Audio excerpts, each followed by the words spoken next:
नमस्कार साथियों, मैं मनीष भारती संस्कृति पीसीएस प्लेटफॉर्म पर आप सभी का स्वागत करता हूं। साथियों, जैसा कि आप सभी जानते हैं कि फाइनेंशियल ईयर 2025-26 में वित्त मंत्री निर्मला सीतारमण ने इकोनॉमी सर्वे जारी कर दिया है। भारत के लिहाज से अगर देखा जाए तो इस सर्वे को बेहतर माना गया है। कई सेक्टर में भारत बेहतर करता हुआ नजर आ रहा है। हम लोगों ने पहले ही विस्तार से इस पर चर्चा कर लिया है। भारत की जो आर्थिक समृद्धि दर भी देखा जाए वो 6.5 से 7.23 के आसपास जाने की उम्मीद है। इतने परसेंटेज तो जाहिर सी बात है भारत के लिए तो इसे बेहतर बताया जा रहा है। फिर बवाल कहाँ मचा है? बिहार को लेकर के कई दशकों से ये कहा गया है कि बिहार देश का सबसे पिछड़ा राज्य है, सबसे गरीब राज्य है।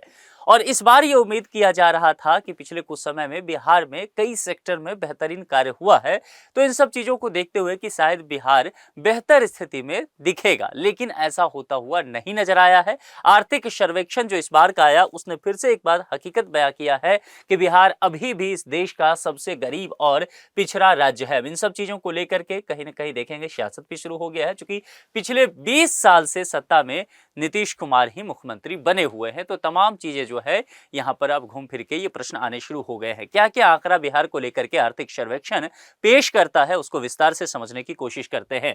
बिहार देश का सबसे गरीब राज्य, आर्थिक सर्वेक्षण के आईने में हकीकत उजागर होने के बाद सियासी घमासान तेज, राजद ने 20 साल की हुकूमत पर सवाल उठाया है।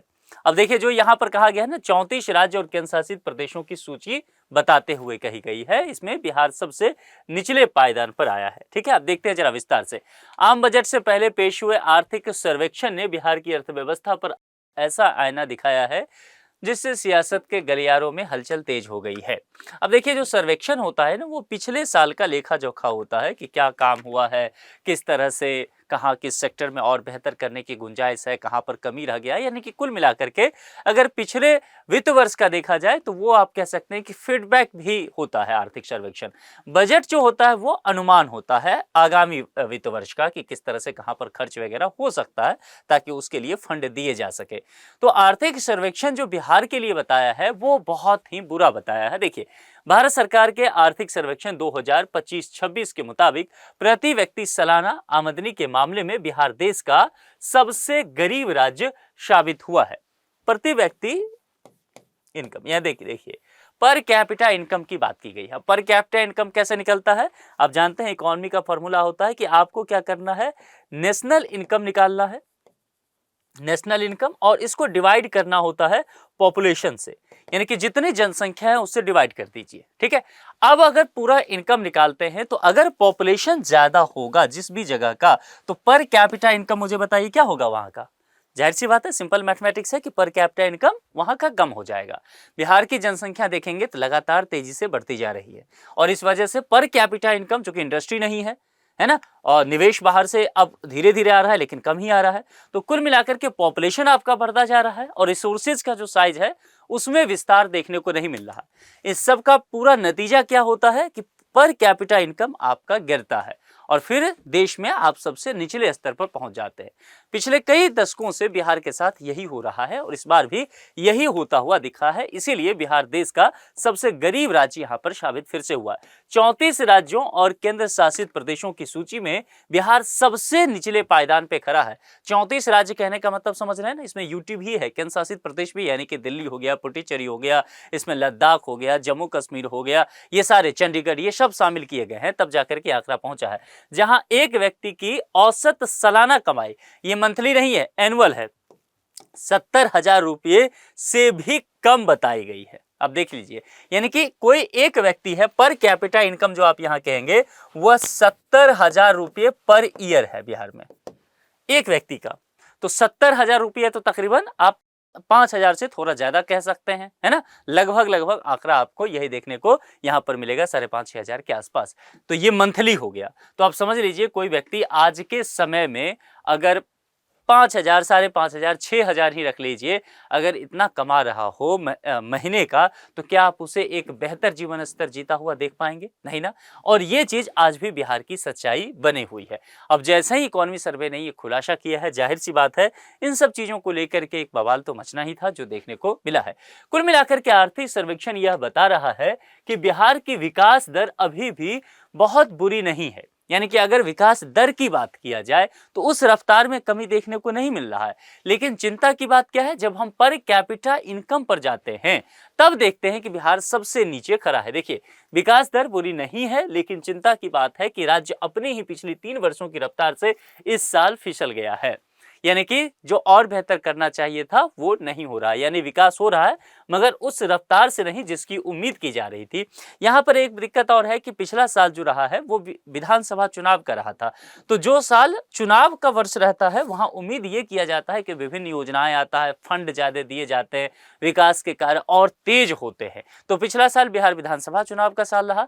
इसके बावजूद देखेंगे पिछले 3 साल में पिछला साल जो है बिहार खुद ही अपने आंकड़ों से फिसड्डी साबित हुआ है। तो चुनाव रहने के बावजूद भी अगर देखा जाए तब भी वहां पर पॉलिसी मेकिंग को लेकर के इतना बेहतर काम होता हुआ नहीं दिखा है। तो यह बातें यहां पर कही जा रही है। इसी मुद्दे को लेकर के मुख्य विपक्षी पार्टी राष्ट्रीय जनता दल ने नीतीश कुमार पर हमला साधा है। चूंकि मैंने पहले ही कहा कि पिछले 20 साल से तकरीबन 20 साल से 20वां साल चल रहा है, नीतीश कुमार ही सत्ता में बने हुए।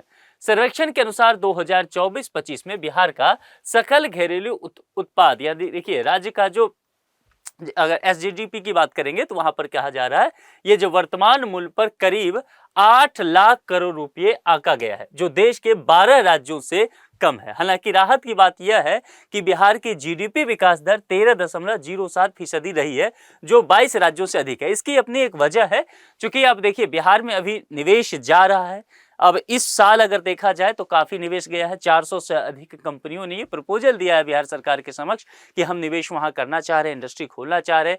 तमाम तरह के इंफ्रास्ट्रक्चर के काम किए जा रहे हैं। एक्सप्रेस वे, ढेर सारे एक्सप्रेस वे बिहार में बन रहा है। तकरीबन 15 के आसपास एयरपोर्ट्स होने वाले हैं बिहार में, एम्स होने वाला है, तमाम जो मेडिकल इंस्टीट्यूट बन रहे हैं। तो बिहार में अभी देखेंगे ना, प्रत्येक डिस्ट्रिक्ट में कुछ ना कुछ कंस्ट्रक्शन के कार्य चल रहे हैं। इंफ्रास्ट्रक्चर को बेहतर पूरे बिहार को किया जा रहा है। तो कुल मिलाकर के आपको यह तो देखने को फिर मिलेगा ही कि जो रफ्तार है विकास दर का वो थोड़ा सा बेहतर होता हुआ नजर आएगा। तो वह यहां पर कम से कम संतोषजनक स्थिति है कि ये चीजें देखने को मिला है, जो कि 22 राज्यों से अधिक है। यानी कि रफ्तार बहुत बेहतर है, वह 13% से बहुत अधिक है। मतलब 13% होना किसी भी स्टेट के लिए बहुत अच्छी बात है। तो यह बात सही है कि बिहार का अतीत जो अभी पीछे रहा है पिछले 3 साल का, वह बहुत बेकार गया है, ठीक है। लेकिन आने वाला साल, ये जो 2026 का हम देख रहे हैं वित्त वर्ष, इसके बाद की स्थिति देखने को मिलेगा। यानी कि अगले साल का जो सर्वेक्षण आपको आएगा उसमें बिहार बेहतर करता हुआ फिर नजर आएगा।